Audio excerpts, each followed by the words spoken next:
क्या आपने कभी सोचा है कि अनुच्छेद 370 क्या है और इसका विवाद क्यों है? चलो स्टेज सेट करते हैं। क्या आपने कभी सोचा है कि अनुच्छेद 370 क्या है और इसे लेकर क्यों इतनी बहस होती है? चलिए इसकी शुरुआत करते हैं। अब दर्ज करें अनुच्छेद 370, आदित्य सुहास जंबली द्वारा निर्देशित इस विवादास्पद विषय का एक सिनेमाई अन्वेषण।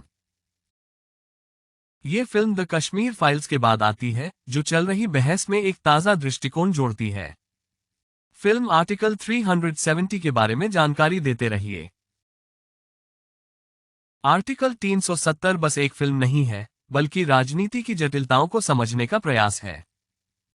यह एक सिनेमाई यात्रा है जो हमें अतीत में ले जाती है, एक कानून के मूल और उससे होने वाले प्रभावों की खोज करती हुई।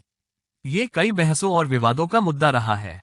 फिल्म दर्शकों को एक रोशनी भरी यात्रा पर ले जाती है, जहां अनुच्छेद 370 की परतों को सुलझाया जाता है और उसके भारतीय राजनीतिक मंच में महत्व को समझाया जाता है।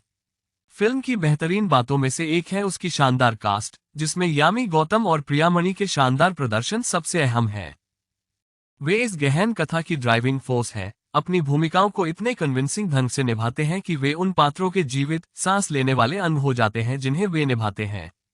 उनके प्रदर्शन सिर्फ संलग्न ही नहीं करते, बल्कि शिक्षाप्रद भी होते हैं, जिससे फिल्म की कथा दिलचस्प और जानकारीपूर्ण दोनों होती है।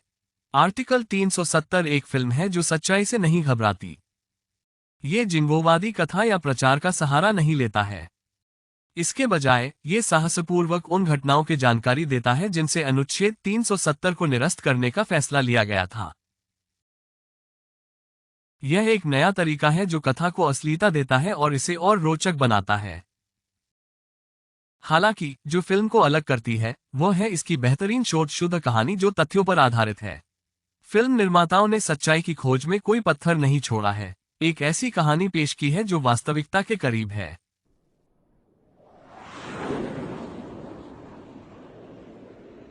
फिल्म का असर सिर्फ इसकी कहानी से नहीं, बल्कि उसमें दी गई विवरणों में भी है।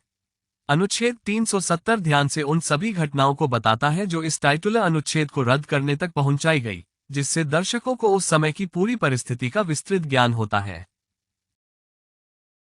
ये सतह से परे जाता है और राजनीतिक मंजर के जटिलताओं और पेचीदगियों को समझाने में मदद करता है, जो इस महत्वपूर्ण कानून के निर्माण में भूमिका निभाते थे। बजाय इसके, यह एक हॉट-हिटिंग कथा है जो जानकारीपूर्ण और मनोरंजक दोनों है। ये कश्मीर में बेकाबू हिंसा की जीवंत तस्वीर दिखाता है और बताता है कि इससे सरकार ने जम्मू और कश्मीर की विशेष स्थिति को निरस्त करने का फैसला कैसे लिया। अपनी तथ्यों पर आधारित कहानी और शक्तिशाली प्रदर्शनों के साथ अनुच्छेद 370 एक जानकारीपूर्ण कहानी है जो अपने दर्शकों को एक दृढ़ असर छोड़ती है। तो क्या अनुच्छेद 370 सिर्फ एक और राजनीतिक मूवी है? नहीं, उसका जवाब एक बड़ी नो है।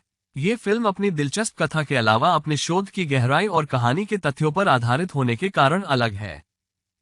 ये फिल्म सिर्फ घटनाओं का वर्णन नहीं करती, बल्कि अनुच्छेद 370 को निरस्त करने वाले जटिल राजनीतिक परिदृश्य की एक ज्वलंत तस्वीर भी दिखाती है।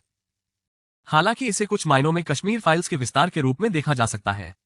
अनुच्छेद 370 एक नया परिप्रेक्ष्य है, जिससे हम एक जटिल राजनीतिक मुद्दे को देखने और समझने का नया तरीका प्राप्त कर सकते हैं। ये फिल्म है जो हकीकतों से घबराहट नहीं मानती, उन्हें एक ऐसे तरीके से पेश करती है जो दिलचस्प और जानकारीपूर्ण हो। यह एक शैक्षिकी टूल है, हमारे इतिहास के एक महत्वपूर्ण अध्याय की एक बड़ी खिड़की है। अनुच्छेद 370 एक फिल्म से ज्यादा है, ये हमारे इतिहास के पन्नों से एक अध्याय है, जिसे सभी को समझने के लिए एक आकर्षक और सरल तरीके से प्रस्तुत किया